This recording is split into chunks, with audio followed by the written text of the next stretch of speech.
Daddy, punta tayo ng birthday. Tara, birthday mo ngayon eh. Yay! 6th birthday ng aking anak ngayon. Matagal na kami kinukulit at gusto niya pumunta dito sa Dream Play. Kaya ngayong birthday niya, binigay namin sa kanya kanyang wish. Yan. Dito na mismo kami sa mismong Dream Play, pipila para makakuha ng ticket. Ayan. So, 1,500 ang participant at ang non-participant is 350. Pasukin na natin yung loob at mag-picture-picture na tayo. Ayan, nakikita nyo. First stop namin dito, pagpasok, bungad na bungad yung Dream Shop, mga bilian ng mga souvenir.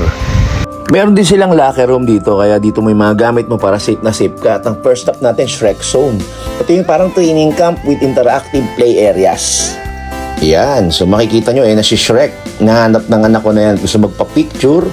So, ayan na po.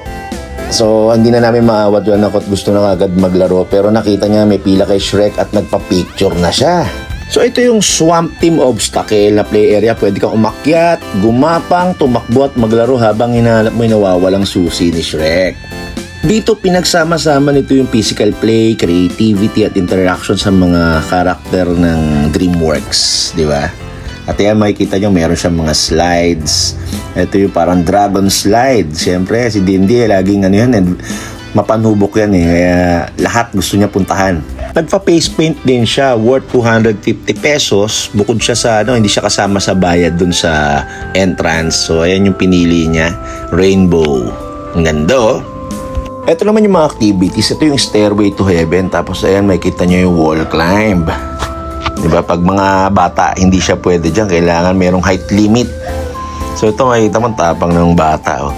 Nasa tuktok na siya. Diba? So, ito, pwede to sa mga medyo pasok sa height limit. Ito naman yung pang-advance. Diba? Nakikita nyo, mas mataas.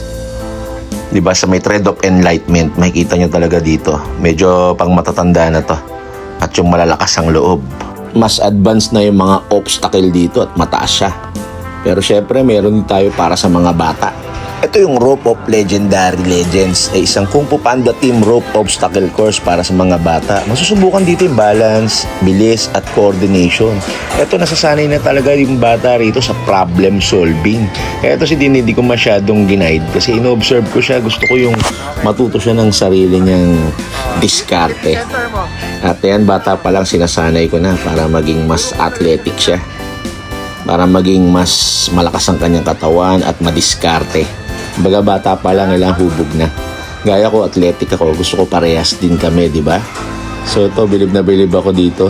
Nagulat nga ako talaga, natapos niya to eh. Kasi talagang hirap ng obstacle, ang daming trials dito. Pero hindi siya humingin tulong sa akin o tawagin man lang ako. At talagang nakakatuwa. Baga, tatalas ang talino at lakas mo dito. At ayun, congrats, hindi natapos mo. How to fly your dragon. Ito naman yung next. Bata pa lang, tinuturuan na siya mag-component, gumawa ng sariling dragon. Ayan. So, tingnan mo, natuto na siya at nabuo niya tong dragon na to para mamaya, papalipa rin niya na. Ayun, nilagyan niya ng pakpak. Yan. So, natapos niya na. Ayan na. So, papalipa rin niya na ngayon yan. Ay, nakakatuwa, di ba? Yung creativity. And yung ginawa mo, napalipad mo. Parang nakakatuwa sa mga bata yun. Tapos, syempre dito, pag nagutom ka, di ka mamumroblema dahil maraming mga kainan dito. Pang snacks. Di ba? So, kumain kami ngayon dito ng pizza. Warm up dahil mamaya may kakain kami ng buffet. Next dito yung Whatever Floats Your Boat. Isang Penguin of Madagascar team activity kung saan gagawa ka ng sarili mong bangka at subukan kung lulutang ito sa isang floating water channel. Pinapalawak dito yung problem solving at creativity ng isang bata at natutunan ng bata yung floating balance and design habang naglalaro. Tapos yung next natin ay umattend din si Dindy sa baking class. Nakakatuwa naman talaga dito sa Dream Play talaga.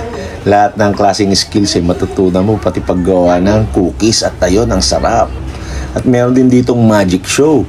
So waiting kami hanggang 5:30 para dito sa magic show. Next is Dream Studio. Dito yung gagawa ka ng sariling animated short movie.